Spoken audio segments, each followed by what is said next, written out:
Entonces leamos todos juntos, desde el versículo 5, la palabra del Señor dice: en el nombre que es sobre todo nombre, en el nombre de Jesús. Llegando sus discípulos al otro lado, se habían olvidado de traer pan. Y Jesús les dijo: mirad, guardaos de la levadura de los fariseos y de los saduceos. Ellos pensaban dentro de sí diciendo: esto dice porque no trajimos pan. Y entendiéndolo, Jesús les dijo: ¿por qué pensáis dentro de vosotros, hombres de poca fe, que no tenéis pan? ¿No entendéis aún ni os acordáis de los 5 panes entre 5,000 hombres y cuántas cestas recogisteis? Ni de los 7 panes entre 4,000 y cuántas canastas recogisteis. ¿Cómo es que no entendéis que no fue por el pan que os dije que os guardaseis de la levadura de los fariseos y de los saduceos? Entonces entendieron que no les había dicho que se guardasen de la levadura del pan, sino de la doctrina de los fariseos y de los saduceos. Hoy la predicación lleva por título: cuídese de la levadura. Cuídese de la levadura. ¿La levadura es mala? No, la levadura fue creada con un propósito. Pero debemos cuidarnos de la levadura de los fariseos y de los saduceos. Entonces oremos todos juntos. Y usted y yo vinimos a este lugar con un propósito. ¿Ustedes creen que, que porque yo estoy aquí al frente pueden pensar que yo no necesito escuchar a Dios, o que yo ya lo escuché y que yo ya soy perfecto delante de Él? Pero a medida que se expone la palabra, el Señor va hablando a mi vida. A medida que vamos predicando, el Señor va corrigiendo mis pensamientos y transformando también mi corazón. Aquí todos, el más importante es Dios. La iglesia no es una pirámide.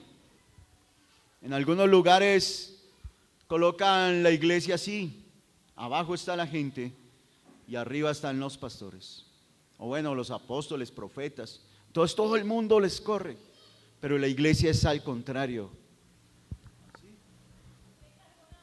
Jesús es la base y nosotros, los que le servimos, estamos ahí y de ahí seguimos subiendo. Y por eso la vida de fe consiste en servirnos los unos a los otros. Así que oremos en esta mañana y digámosle: Señor, aquí estamos. Hoy hemos venido. La persona más importante en este lugar es Jesús. Y usted y yo necesitamos escucharlo a Él. Así se produce la fe. Padre, tomes estos segundos para hablar con Él. No permita que nada lo distraiga. Señor, ya nos hemos saludado, ya nos hemos ofrendado, ya hemos compartido, hemos cantado a tu nombre. Pero este es el momento en que queremos escucharte, Dios. Gracias. Gracias porque sabiendo que somos hechos del polvo de la tierra, tú nos hiciste. Tú te hiciste, Señor, tomaste forma de hombre para que nosotros logremos alcanzarte, para que nosotros logremos escucharte, para que nosotros comprendamos quién eres tú. Y hoy hemos venido con ese propósito, Señor, de que tú nos hables, de que hoy nuestro pensamiento sea corregido por tu palabra, que nuestro camino sea enderezado, como anunciaba Juan el Bautista: enderezad el camino del Señor. Que hoy todo camino que está torcido sea enderezado para venir a tu encuentro, Dios. Hoy tenemos la oportunidad de verte, de escucharte, de hablar contigo. Hoy tenemos la oportunidad, Dios, de estar cerca de ti. Ayúdanos, Señor. Que hoy tu palabra alcance nuestro corazón y que tu palabra, que es como río de agua de vida, Señor, hoy bebamos de esa agua. Tú nos conoces y conoces todo, Señor, y tú eres el que obras. Y aquí estamos. Tú eres más, Señor, que lo que ven nuestros ojos. Tú eres real y eres poderoso. Nuestra vida, mi vida es testimonio de que tú eres real. Padre, úsanos y háblanos, oh Dios, que hoy guardemos, que nuestro corazón sea guardado, que escuchemos la advertencia que nos estás dando acerca, Jesús, de la levadura, de la contaminación, de permitir que nuestro ser se fermente. Ayúdanos, Jesús, y háblanos conforme a tu propósito. Que tu palabra corra, Señor, y tu palabra levante, fortalezca. Que tu palabra derribe, Jesús, y tu palabra deshaga toda obra de Satanás y sus demonios. Pues tú le diste poder a la iglesia para hollar escorpiones y serpientes y toda fuerza del enemigo. Y nada les será, Señor, nada nos dañará. Padre, que entendamos el momento crucial en el cual estamos viviendo. Te damos muchas gracias, poderoso Jesús. Amén. Esta semana me enviaron un audio y en ese audio están hablando acerca de la lucha que tenemos como hombres y mujeres. Y a veces se nos olvida que la vida de fe es más que religión, que la vida de fe es más que comportamientos, que costumbres, que posturas, que hablar bien. La vida de fe va más allá, es tener una relación con Dios, es escucharlo a Él y seguir su consejo. Y para poder hacerlo estamos batallando y estamos luchando. Por eso cuando usted ora, usted va a sentir una oposición fuerte para que no ore. Usted va a comenzar a hablar con Dios y van a llegarle a su pensamiento ideas, recuerdos, problemas, deudas. Usted va a comenzar a orar y va a sentir que su corazón, su ser, usted no experimenta nada. Y usted dice, pero yo oro y no pasa nada.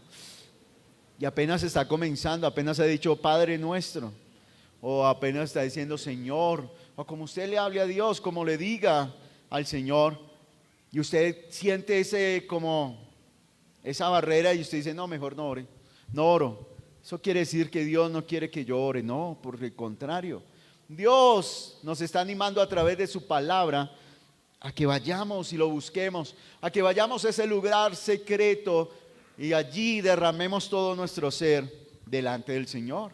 Y a veces pensamos que la vida de fe es venir cada 8 días, asistir a un grupo de estudio y ya. No, la vida de fe consiste en caminar todos los días con nuestro Señor y estamos teniendo una batalla. En el audio que me enviaron estaban hablando de que nuestra lucha no es contra sangre y carne, sino contra principados y potestades. Acompáñenme un momento a Efesios capítulo 6, versículo 12.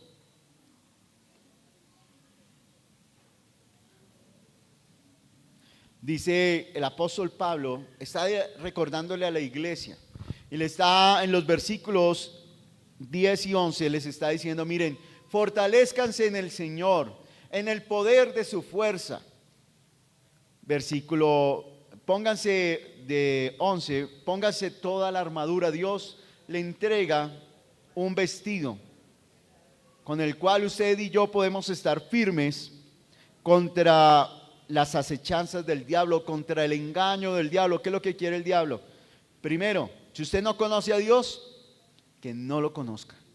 Por todos los medios que usted dice en Corintios, que el diablo, el Dios de este siglo, cegó el entendimiento para que no le resplandezca la luz del evangelio. ¿Qué es lo que quiere el enemigo? Colocar una sombra, colocarle algo de tal manera que usted no sea alumbrado por la luz verdadera que vino a alumbrar a todos los hombres, que usted no conozca a Jesús, que usted se enrede, que usted deje de ver a Jesús y comience a ver al hombre, que usted deje de ver a Jesús y comience a ver el mal comportamiento, el mal testimonio, las malas palabras, las malas costumbres de los hombres, y que eso le coloque barrera para usted ir a Jesús. Si usted no conoce a Jesús, el diablo va a colocar, miren, hablen con personas que no crean con Jesús y dicen, no, pero es que la Biblia la escribieron los hombres. Claro que la escribieron los hombres. No hay que Dios, ese mensaje es para usted y para mí, y somos seres humanos, somos hombres.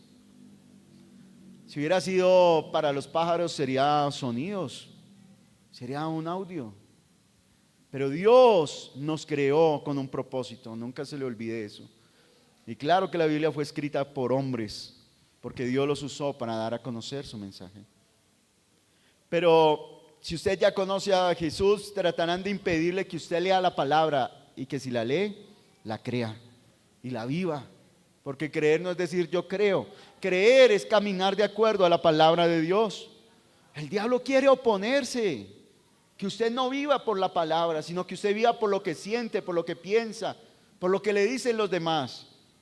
Y entonces el apóstol le está recordando versículo 12, porque no tenemos lucha, no tenemos ¿qué? Lucha. Usted y yo tenemos una lucha, una guerra. Cuando yo escuché el audio que me enviaron, ahí decía un combate, una guerra. Y yo inmediatamente pensé, estoy en una guerra. O sea que ahí hay un enemigo que quiere destruirme. Hay un enemigo que quiere acabar conmigo. Pero ¿qué es lo que quiere quitarme? ¿Por qué quiere destruirme? Porque Él no puede tener esa comunión que usted y yo podemos tener con nuestro Padre. Porque quiere separarnos de ahí. Y aquí está diciendo el apóstol Pablo que su lucha no es contra ¿qué? Contra la sangre y contra la carne. Mire a la sangre y a la carne que tiene al lado suyo.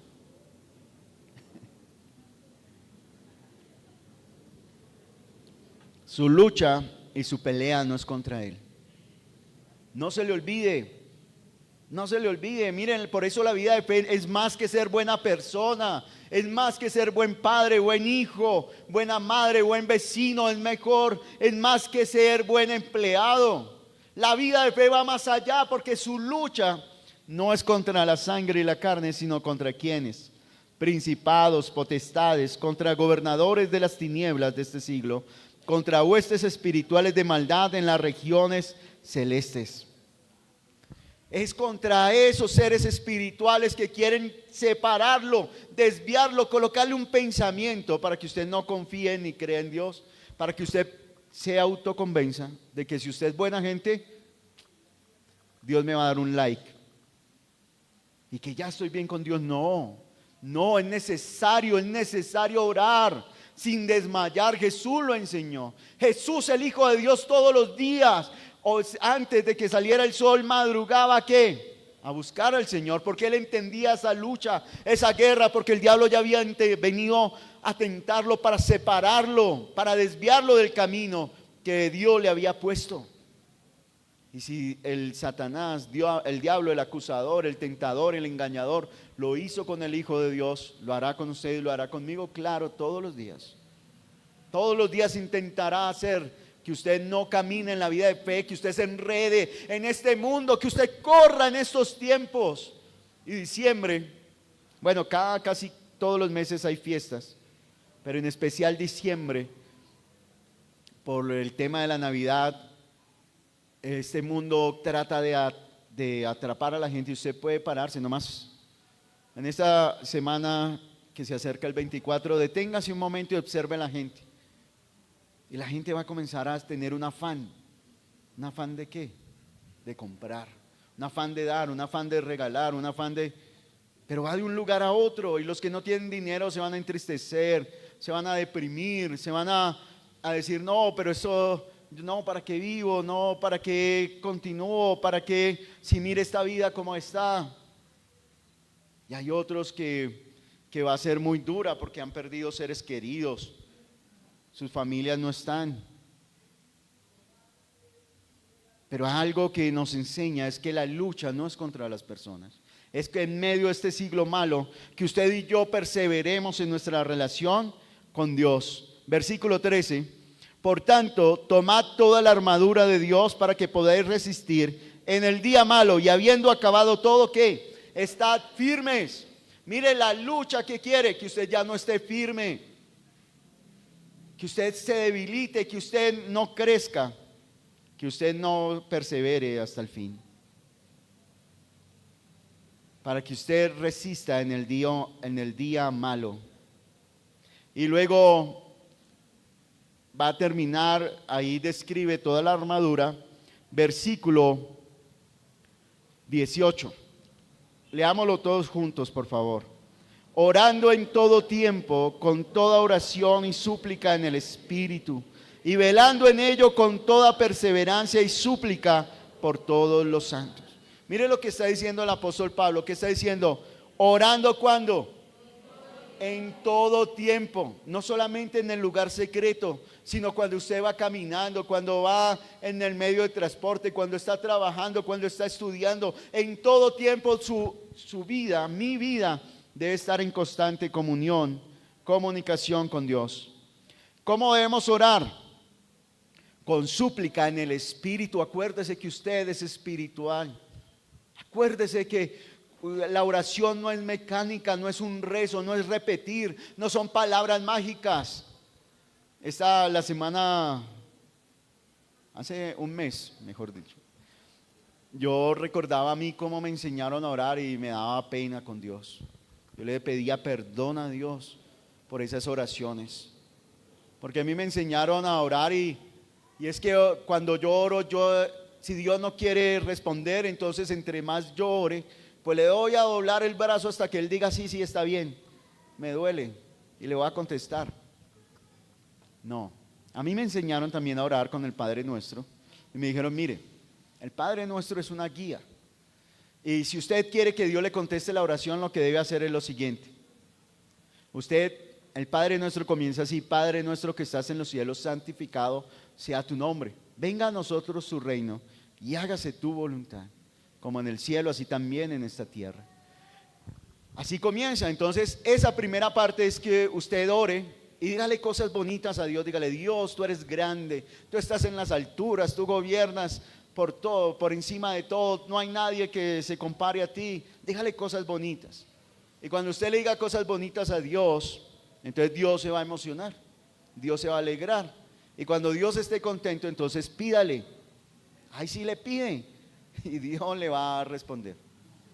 Imagínense qué vergüenza con Dios, como si Dios fuera como nosotros, como si Dios no fuera justo y supiera qué necesitamos. Antes de que usted le pide, Él lo sabe, pero Él quiere tener esa relación con usted, quiere escucharlo de sus labios. Y entonces, ¿cómo debemos orar en el Espíritu, sabiendo que Él nos oye y que Él recompensa a todo aquel que lo busca? Tenemos que hacer la oración en el Espíritu. ¿Cómo es la oración en el Espíritu? Que usted y yo oremos de acuerdo a lo que nos enseña la palabra. Por eso cada vez que terminamos un grupo de estudio, después de meditar en la palabra, oramos conforme a lo que nos enseñó esa palabra. Eso es lo que Dios quiere hacer con nosotros. Eso es lo que Dios quiere obrar en nuestra mente y en nuestros corazones. Y aquí usted dirá: pero ¿qué tiene que ver todo esto con Mateo capítulo 16 si está hablando desde la levadura? Si está hablando, Jesús está advirtiendo, y al igual que le advirtió hace más de 2000 años a los discípulos, hoy nos está advirtiendo que debemos guardarnos de la levadura. Lo primero es que debemos recordar que este momento es espiritual, que en este momento usted y yo estamos librando una batalla para tener comunión con Dios y recibir lo que Él tiene para darnos. Que hay alguien que quiere destruirlo, Jesús lo dijo muy claro. Vuelvan por favor a Mateo, volvamos otra vez a Mateo capítulo 16.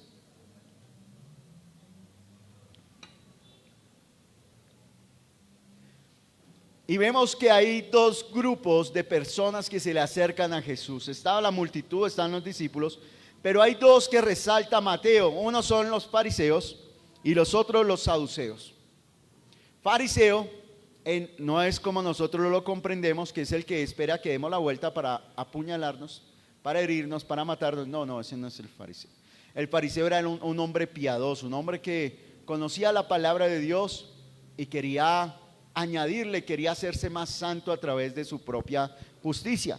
Pero hacía algo bueno con el pueblo, y era que le iba buscando a quien enseñarle la palabra. Eran los maestros de la nación de Israel.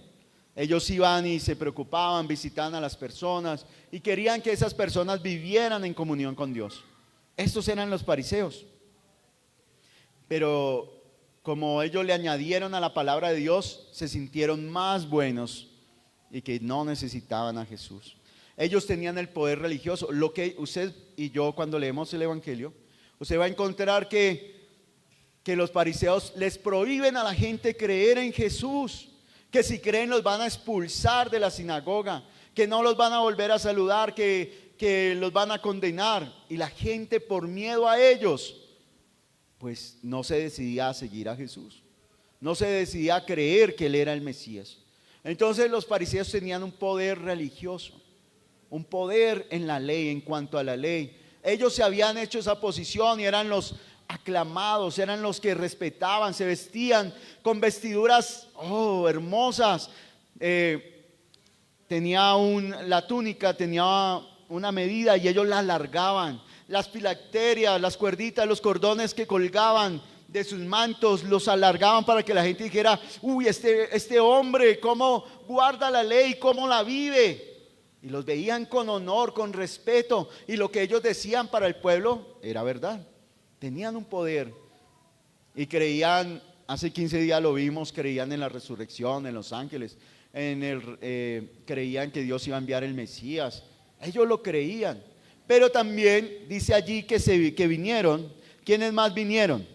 Y los saduceos eran los que conformaban los sacerdotes. Era el poder político. Ellos estaban de acuerdo con Roma y hacían contrataciones. Y entonces ellos velaban para que el pueblo obedeciera también a Roma, porque ellos recibían ahí una ganancia. Era la clase alta de Israel. Tenían el poder político, el poder económico. Eran los saduceos, estos dos grupos, pero ellos no creían ni en los espíritus, ni en la resurrección. No creían en el más allá, sino en el más acá. Todo lo que vamos a hacer, hagámoslo acá, porque no hay esperanza. No, eso de que vamos a resucitar, eso de que hay un reino, un cielo nuevo y una vida nueva, eso es mentira. Dios se va a manifestar esa hora y ahí se termina todo. Ellos vivían para ahora.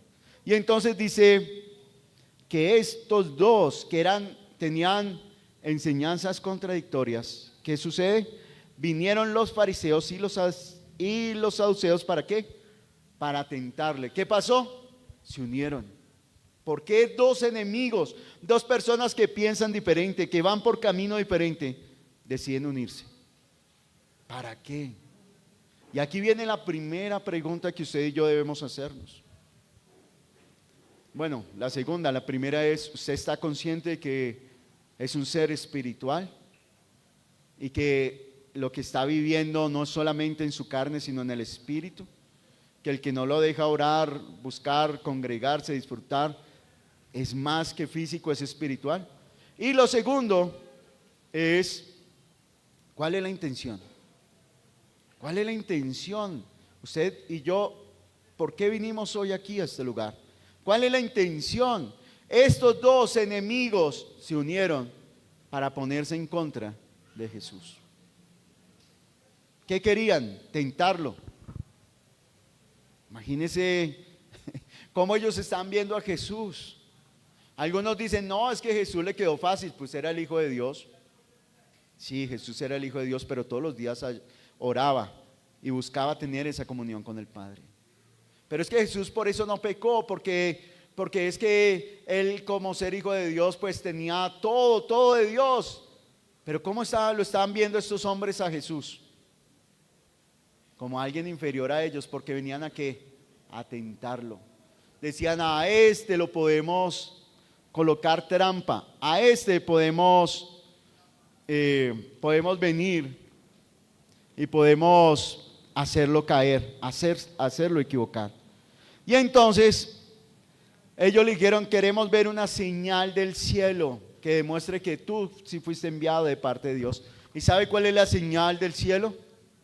¿Sabe cuál es la señal? Jesús les dijo: miren, la señal, una señal que no podrán desmentir. Ustedes pueden decir que yo echo fuera demonios por el príncipe de los demonios. Ustedes pueden decir, pueden hablar mal de mí, digan de mí todo lo que quieran, pero tengan cuidado, porque si ustedes blasfeman del Espíritu Santo, ese pecado no tiene perdón.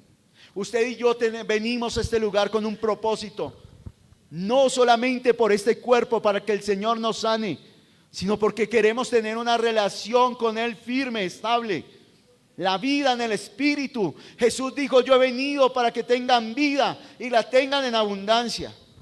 Ese es el propósito de estar aquí congregados, de que usted recuerde que Dios le perdonó los pecados, que Él derramó su sangre para limpiarlo.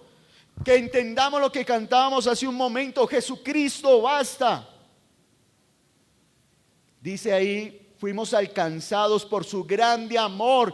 Iglesia, recordemos, Jesús lo ama. Y lo ama más que cualquier otra persona en este mundo, más que su madre y su padre. Jesús lo ama y entregó su vida.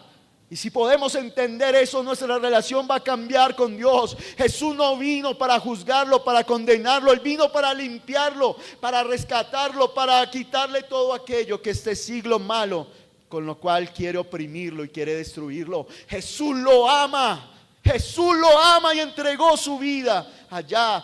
¿Y sabe cuál es la señal que dice la palabra? Con la cual Jesús les dijo: la señal de que yo fui enviado por el Hijo de Dios. Acompáñeme a Romanos capítulo 1, versículo 4.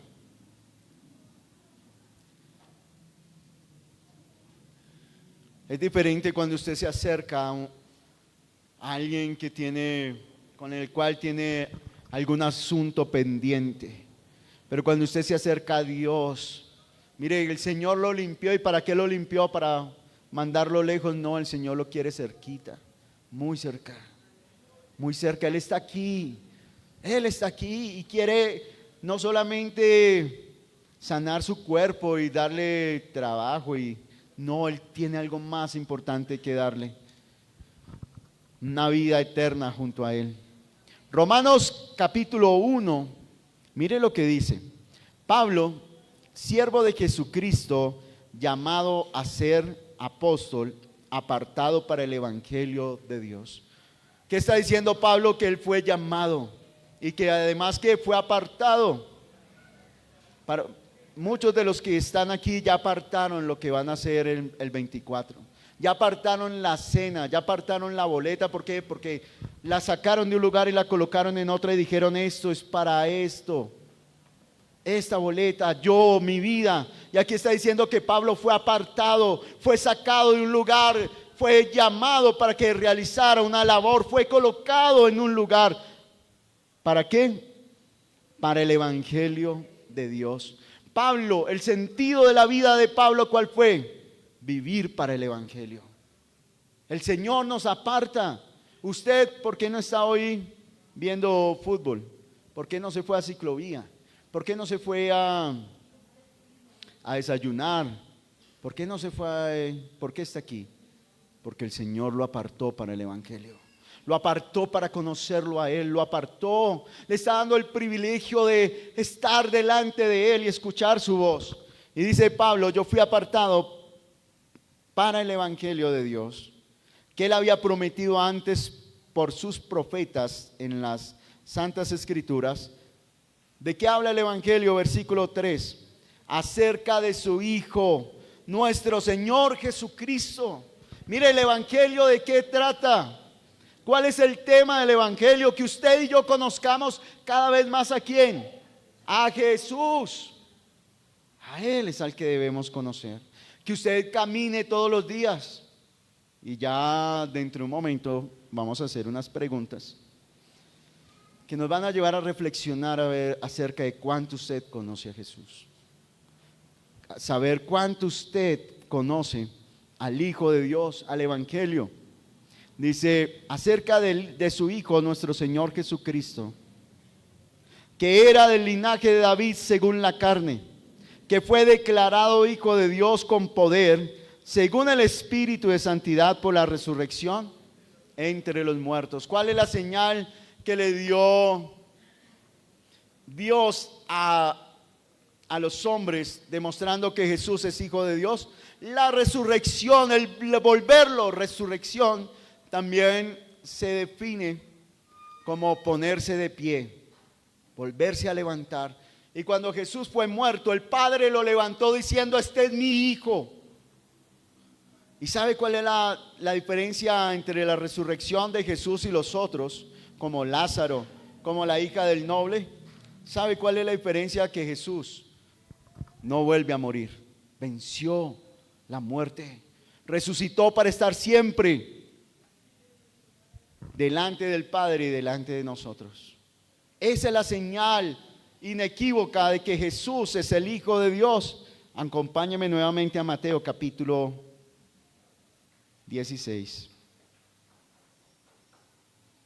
Y dice, versículo 4, Mateo 16:4, la generación mala y adúltera demanda señal, pero señal no les será dada, sino la señal del profeta Jonás, y dejándolos, se fue. ¿Qué hizo Jesús? Se fue al otro lado, dejó de hablar con ellos, porque ellos no querían creer que Jesús era el Hijo de Dios. Habían visto las señales, habían visto los prodigios, habían visto la manifestación del poder de Dios, pero se negaban a creer. Y dice versículo 5, llegando sus discípulos al otro lado, se habían olvidado de traer pan. ¿De qué se olvidaron los discípulos? Cometieron un error. ¿Qué se les olvidó? El pan. Quiere decir que cuando les diera hambre, ¿qué iban a comer? No tenían, se les había olvidado el pan. Y entonces ellos estaban pensando en el pan. Estaban pensando en lo material. Y Jesús les dice, y es lo mismo en la advertencia que el Señor nos está haciendo hoy a ustedes y a mí. Mirad, guardaos de la levadura de los fariseos y de los saduceos. Y esa palabra guardar significa estén alerta, estén viendo y mantengan la cabeza firme, mantengan el pensamiento, no se dejen confundir. Eso significa guardar. Dice, mirad, mantengan la cabeza firme, el pensamiento. ¿De qué debían ellos guardarse? De la levadura de los fariseos y de los saduceos. Y ellos inmediatamente, ¿en qué pensaron? No trajimos pan, pero Jesús, ¿usted por qué nos echa indirectas? Perdónenos una. Pero si ves que Jesús, ¿por qué nos trata así? Es un error. Pues aquí hay dinero, mandamos a Judas a que vaya y compre. Ellos, pero no, Jesús les dice, miren, hombres de poca fe. Una pregunta, ¿a usted qué entiende mejor? ¿Las cosas de este mundo o las palabras de Jesús? Y dice versículo 8, Jesús les dijo, ¿por qué pensáis dentro de vosotros, hombres de poca fe, que no tenéis pan? Les está diciendo que hombres de poca fe. Si a usted le queda más fácil entender las cosas de este mundo, de este siglo, que las cosas del reino de los cielos, ¿qué le falta? Fe. Me falta fe. ¿Qué necesito? Tener comunión con Dios, ir y decirle al Señor, te necesito, ayúdame a entender la palabra. Porque Jesús está hablando de un asunto y estamos pensando en lo material. Y eso es lo que quiere el diablo, que usted venga y se preocupe solamente por la ropa, el calzado, por la salud, por la casa, por el trabajo, que usted se enrede en eso y se olvide de lo que la advertencia que le está dando Jesús. Y entonces Jesús les dice, hombres de poca fe, ¿cómo así que no tienen pan? ¿Cómo así que todavía dudan? ¿No se acuerdan? O sea que algo que puede fortalecer nuestra fe, ¿qué es? Recordar lo que el Señor ha hecho. Por eso en este mes, deje el afán a un lado y tómese un día en reflexionar lo que el Señor ha hecho durante todo este año en su vida. Y recuerde cómo Dios ha orado. Y Jesús les dijo, venga, usted no se acuerda, ya se les olvidó. ¿Cuántos panes tenían? 5. ¿A cuántos se alimentaron? 5,000. ¿Cuántos recogieron? 12 cestas. ¿Ustedes están seguros que si andan conmigo les va a faltar el pan? ¿Ustedes piensan y dudan? ¿Por qué dudan? ¿No se acuerdan de los 4,000 y las cestas que recogieron? ¿Ustedes creen que si caminan conmigo, que si nos vamos a morir de hambre? ¿Que yo estoy pensando en que no trajeron pan? ¿Acaso Dios no es el que sustenta nuestras vidas? ¿Acaso Dios, por qué tienen poca fe y dejan de creerle al Señor, que es el dueño, que es el rey? ¿Por qué dudan?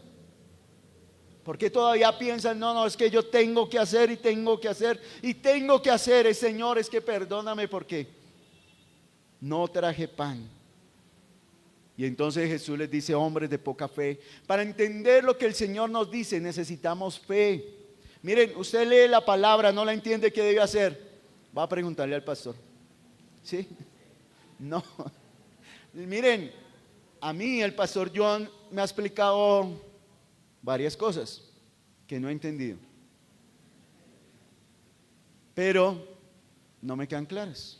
No porque él no sepa, no porque no se haya expresado, porque se queda como un conocimiento en la mente. Pero cuando usted y yo comenzamos a meditar en la palabra y en oración, entonces viene la respuesta de Dios y la entendemos. Y esa enseñanza nunca se nos olvida.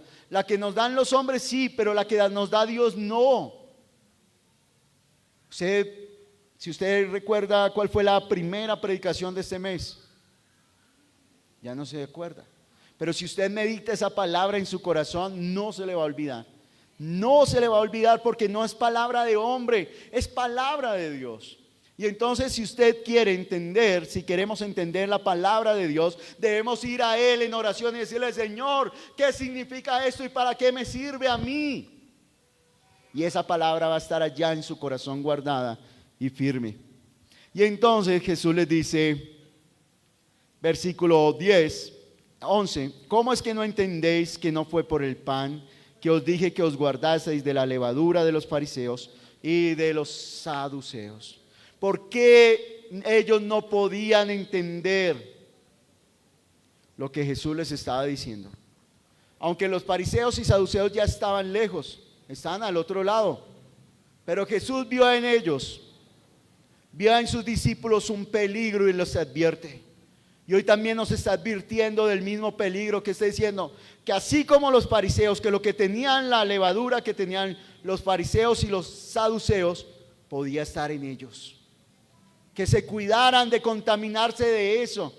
Y la levadura está en el ambiente, pero la levadura se usa en el pan ¿para qué? Para hacer crecer, para dar apariencia, para que sea más blandita la masa. Para eso se usa la levadura. Y aquí la estaban usando, pero no está hablando en ese sentido de la levadura, sino algo con el propósito, con la intención con la cual vinieron los fariseos y los saduceos. ¿Cuál fue esa intención? ¿Sabe por qué ellos vinieron a tentar a Jesús? ¿Sabe por qué? ¿Cuál es esa levadura? Y es el peligro que usted y yo estamos corriendo aquí. Y Jesús nos está advirtiendo, es que como ellos tenían una posición delante del pueblo, no querían perderla. Y por eso preferían hacer quedar mal a Jesús que ellos perder su posición. Y entonces venían a señalarlo y a decirle, no, es por el príncipe de Belcebú que usted echa fuera a los demonios, para que la gente lo viera. Uy, sí, no nos juntemos con Jesús, no le hagamos caso, no vayamos con él. Y ese peligro está latente hoy en día. ¿Por qué? Quiero que nos hagamos unas preguntas. En este momento, ¿cuánto usted sabe de la palabra?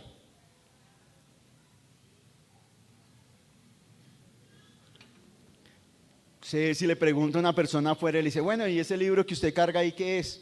Y usted le puede decir, no, es que se llama Biblia, y viene el griego biblos, que significa biblioteca o colección de libros, y fue escrito en un periodo de 1700 años por más de 40 autores aproximadamente, en diferentes lugares, por reyes, por príncipes, por esclavos, por personas que cuidan el ganado. ¿Usted tiene ese conocimiento? O, bueno, ¿y quién escribió tal carta? La escribió tal hombre. Ahora otra pregunta.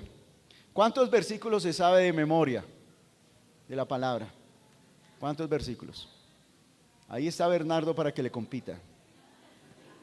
Bernardo se sabe muchísimos. Sabe como 50 salmos, proverbios y unos proverbios. ¿Con eso será que es suficiente para nuestra vida de fe? ¿Saben? Y ahora viene la tercera pregunta. ¿Cuántos sabe de Jesús? ¿Sabe que es diferente? Porque si usted me pregunta, yo le puedo dar respuestas. de esta palabra, pero yo no le puedo dar la fe. Si usted me pregunta, yo me sé varios versículos de la Biblia de memoria, pero si yo no conozco a Jesús, no tengo la vida. Estos hombres llevaban años estudiando y meditando la ley, y al conocer la ley y citarla, pues eso les da un estatus, una posición. Y a veces venimos a la congregación buscando un rango, buscando crecer, buscando ser los mayores, buscando ser los líderes, los pastores, los profetas, los apóstoles, ir cada día como más alto encima de todos. ¿Y cómo lo demostramos? A través del estudio, a través de la dedicación, pero no conocemos de Jesús. Es que si usted conoce palabra, usted conoce versículos, eso le va a dar una posición delante de los hombres. Pero si usted conoce a Jesús, ¿sabe cuál va a ser nuestra posición? De rodillas, dándole la honra y la gloria a Él. ¿Sabe cuál es el peligro y lo que el Señor le está advirtiendo a sus discípulos que están cerca de Él? Lo están escuchando y están aprendiendo. Guárdese de la levadura, no se contaminen con las intenciones que tienen ellos de ¿qué? De buscar a Dios para su propio beneficio, de buscar a Dios para lo que me importa a mí, sin importar lo que quiera Él. Que mi corazón se inflame pensando que soy importante delante de Dios por lo que hago y no por lo que Él ha hecho en mí, no porque Él ha depositado sus palabras en mi corazón. Es que conocer a Jesús nos lleva a adorarle, a servirle.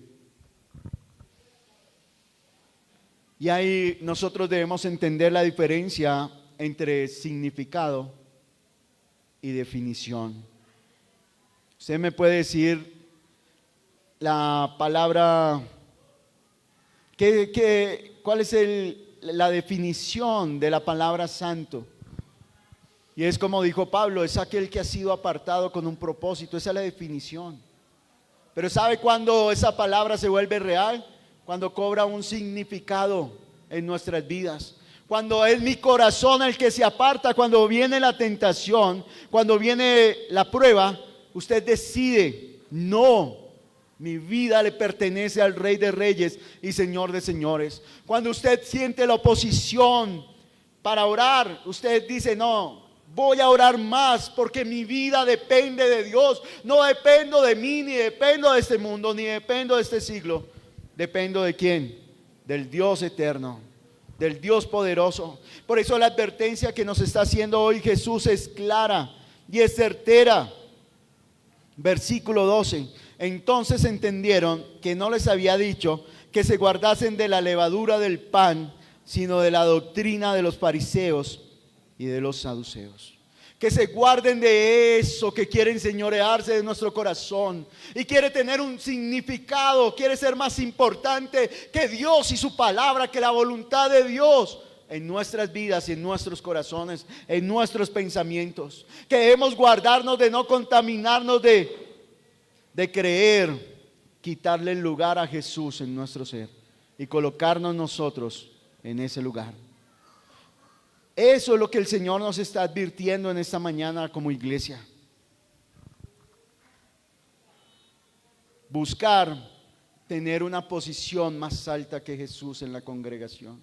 Y es triste ver cómo algunas personas confunden el amor, la misericordia y la gracia de Dios y creen que pueden llegar a mandarle a Dios y a decirle, Señor, es que no he pagado el recibo. Si usted no me paga el recibo, dejo de orar, dejo de leer la palabra. Y usted puede reírse, pero yo he escuchado personas hablar así. Yo he escuchado personas decir, pues me vuelvo atrás y a ver quién es el que pierde. Y tristemente, él se dio cuenta quién es el que pierde. ¿Cuánto conoce a Jesús? Esta palabra nos debe llevar a conocerlo a Él y de tener ese diálogo con Él. Jesús se lo dijo a los escribas, a los que habían creído en Él. Le dijo, miren, ustedes estudian esta palabra porque piensan que en ella van a encontrar la vida, pero no quieren venir a mí, que soy la fuente de vida, que soy la vida La definición la da el diccionario. El significado se construye. Por eso en la vida de fe no es cuánto yo pueda decir, eso es importante, sí, pero más importante es qué significan esas palabras para usted.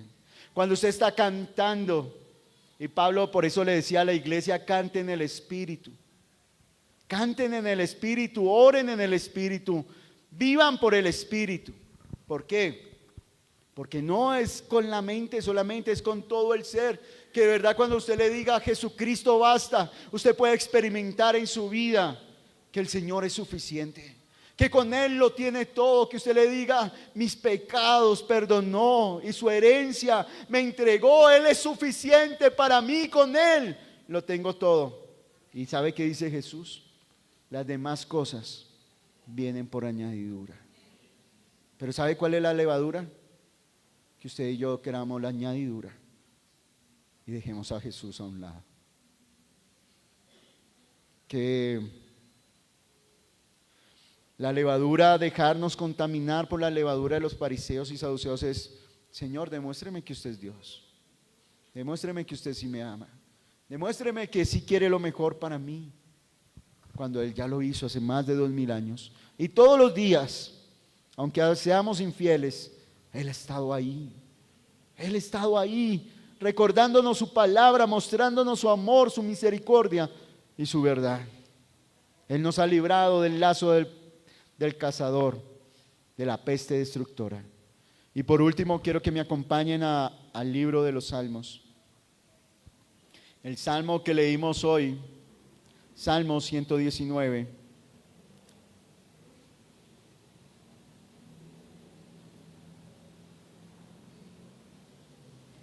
Salmo 119, versículo, ¿se acuerdan qué versículo? 19. Muy bien. Póngase de pie y vamos a leer.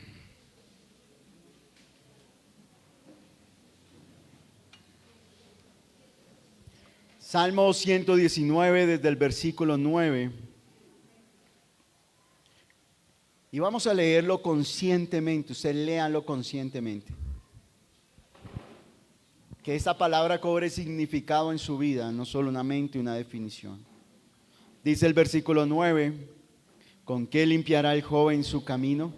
Con guardar tu palabra. Con todo mi corazón te he buscado, no me dejes desviarme de tus mandamientos. En mi corazón bendito tú, oh Jehová, enséñame tus estatutos. Con mis labios he contado todos los juicios de tu boca. Me he gozado en el camino de tus testimonios, más que de toda riqueza. En tus mandamientos meditaré, consideraré tus caminos. Me regocijaré en tus estatutos, no me olvidaré de tus palabras. Te invitamos a que te suscribas al canal de Nuestra Iglesia Viva y actives la campanita de notificaciones.